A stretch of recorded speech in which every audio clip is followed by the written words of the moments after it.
Hi everyone, welcome back. See, in this video, I'm going to explain how to print this pattern. So normally, we are printing using nested for loop.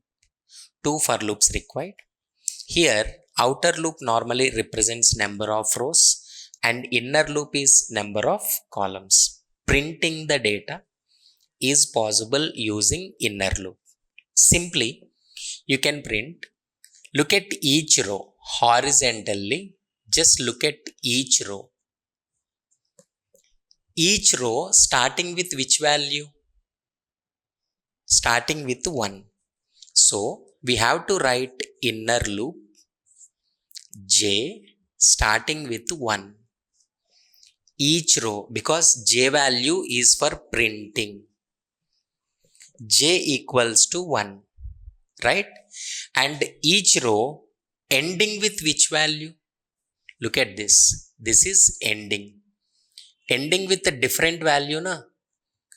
Different value means what? That is consider into one variable. Suppose I. Each row starting with 1. Each row ending with I. Consider. So, you have to repeat the loop from 1 to I. J is less than or equals to I, j plus plus. Inside, we are printing. Suppose system.out.print j. Sir, what is this I? Look at this. 1, 2, 3, 4, 5. That you have to write in a outer loop.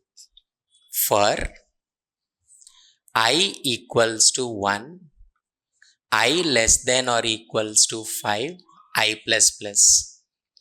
And this one is the same. System.out.println to send the control to the next line, that we know already.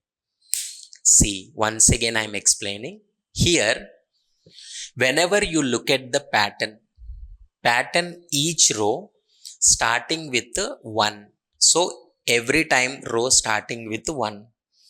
But see, first time ending with 1, next 2, next 3, next 4, next 5. That is changing, is nothing but I. Row starting with 1, ending with a different value, I. But what is that I? 1, 2, 3, 4, 5. So, 1 to 5 it is repeating. Every time you are printing that j. This is the simple way of displaying this pattern. More patterns we are discussing in this series. So please follow all. Thank you.